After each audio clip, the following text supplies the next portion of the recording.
Magandang araw po sa lahat mga bossing, mga idol. So by the way, muli tayong nagbabalik. This is Ray TV po mga bossing. By the way mga bossing, mga idol, regarding dun sa materyales na gusto nyo makita mga bossing. Sa ngayon mga bossing, wala akong materyales na mga pure nandito, maliban po sa mga posom. So mga isang nakaraang previous vlog natin, na i-vlog na po natin yun, at nakita nyo po mga bossing, mga idol. By the way mga bossing, doon sa nagre-request kung meron po tayong BB Pulit na Boston, wala na po tayong BB Pulit na Boston mga bossing. So nung nakita nyo nung nakaraan mga bossing, yung ating BB Pulit na Boston ay sold out na po yun mga bossing, mga idol. 6 na piraso po yun. So by the way, ang nandito po ngayon mga bossing ay mga True Cross. Yung presyo po nito mga bossing, mga idol, is 8K na po mga bossing. So yun po mga idol. Nga pala mga bossing, about dun sa ating map. So nakausap natin si Boss Martin Escolin. Andito siya kahapon. Na-confirm natin sa kanya mga bossing. Nag-uusap kami, tinanong ko sa kanya kung meron tayong early bird na mga map.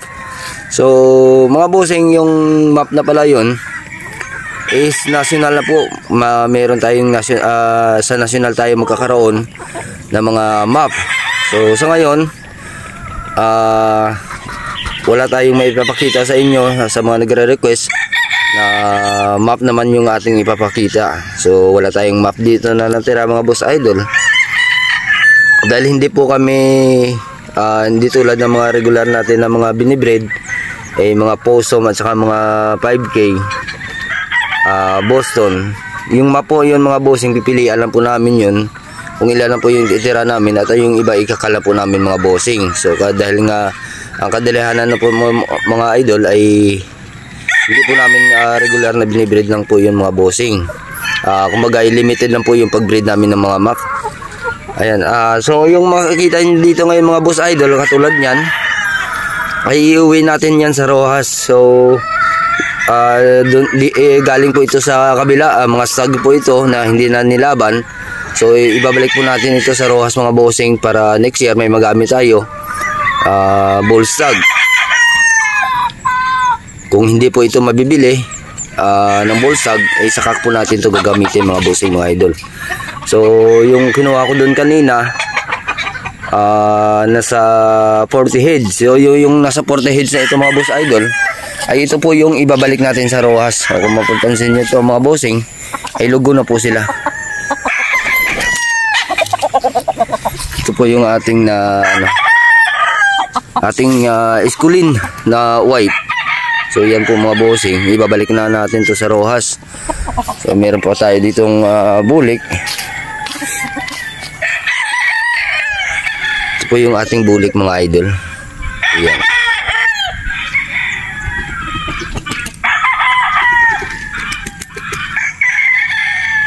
Yan po yung ating bulik. Ito naman, okay, ito naman yung ating sweater Boston. So kasama po ito sa mga kinuha ko kanina doon sa training camp. So dahil yung pinalit namin ay mga bull stag na din, at saka yung iba doon ay konti lang yung cock na dumating. So sa susunod na araw, bibideo tayo, dinam tayo sa kabila. Papakita ko sa inyo yung mga gagamitin natin na ipanlaban sa cock season na ito mga bossing. Ito, may winner tayo dito na kinuha doon.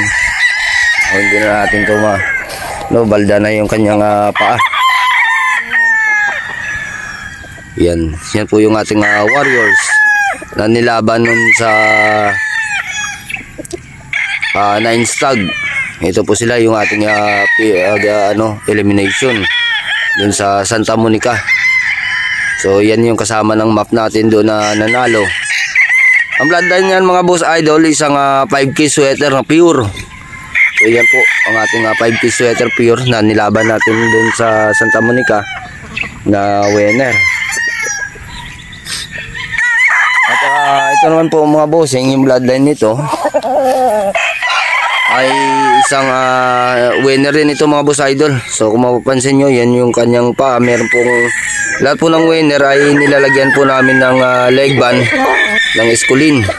So para pagdating doon sa Rojas, hilera po ito, para madali nating malaman kung winner po ito o hindi. Ang bloodline nito mga bossing ay isang sweater na nakaka-cross sa yellow-legged hats. Yan po yung itsura ng ating sweater na nakaka-cross sa yellow-legged hats. So magkapatid po ito mga bossing. Both of them is winner. So ito po yung isa. Sweater yellow-legged hats din po ito mga boss idol. So kung mapapansin dyan mga bossing, yan po yung aming leg band ng esculin. Yan, nilalagyan po namin yan yung mga winner namin ng esculin para madali nating matukoy. Madali nating matukoy kung winner yan o hindi mga boss idol.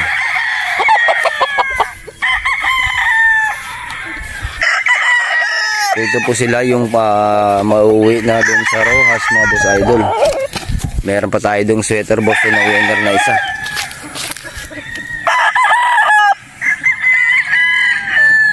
Ito naman mga boss idol, yung kanyang bloodline nito is 3/4 sweater, 1/4 Boston. Ito yung ating 3/4 sweater, 1/4 Boston mga boss idol. So, hindi na po natin ito bibenta. Papauwi na lang po natin ito ng Rojas. At yan na natin, palulugunin. Ito po mga bossing, isa din to. Winner din po ito mga bossing. Yan po yung leg band nya. Nilagyan din natin ng leg band nya. Ayan po mga bossing. Ito naman po mga bossing ay isang sweater din na nilaban din natin sa stag. Late born banded po ito mga boss idol. Yan po yung ating winner na 5K sweater. Pure po ito mga boss idol, nilaban natin. Hindi ko lang alam kung may video pa ako nito. Kung nakasave pa ba dun sa isa kong cellphone. So lahat sila ito mga bossing ay winner. Yan naman po mga bossing ay isang sweater Boston. Marking niya na ay 246. So ito po sila yung mga straight comb. Ayan po sila mga bossing. Meron po tayo dito isang sweater Boston din ito, winner din ito mga bossing. Ayan po yung ating sweater Boston na winner. Meron po dito mga bossing idol, yung ating straight comb din na 246 marking. So ito naman mga bossing ay hindi na natin nalaban sa stag season. So ito po sila. So 40 heads po ito. So yung nakaraan na naibiyahe natin dun sa Davao, yung mga manok at saka kinuha dun sa kabila yung ating mga warriors na mga winner at hindi na natin nilaban. So ito sila mga bossing.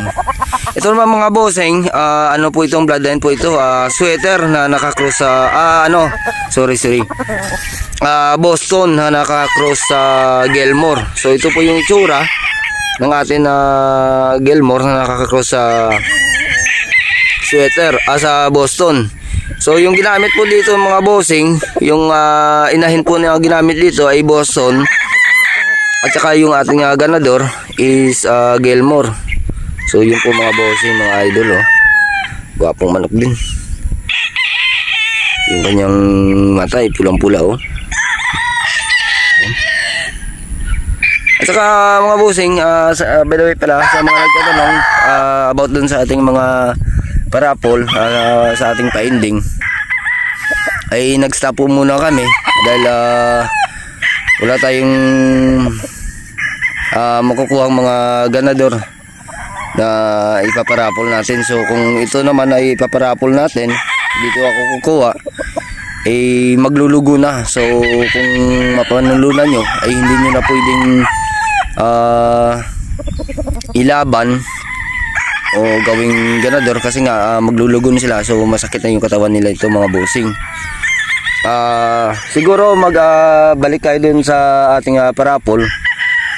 First week na po ng April o last week ng March, yun po yung ating doon naman tayo ulit babalik sa ating parapol. So sa ngayon mga bossing, yan lamang po mga boss idol. At hanggang dito na lang po yung ating video mga bossing. At medyo makulimlim ngayon ang ating panahon mga boss idol. So by the way, maraming salamat po mga bossing, mga idol, sa inyong patuloy na pagsuporta sa aking munting YouTube channel. At maraming salamat po sa lahat mga bossing. God bless po.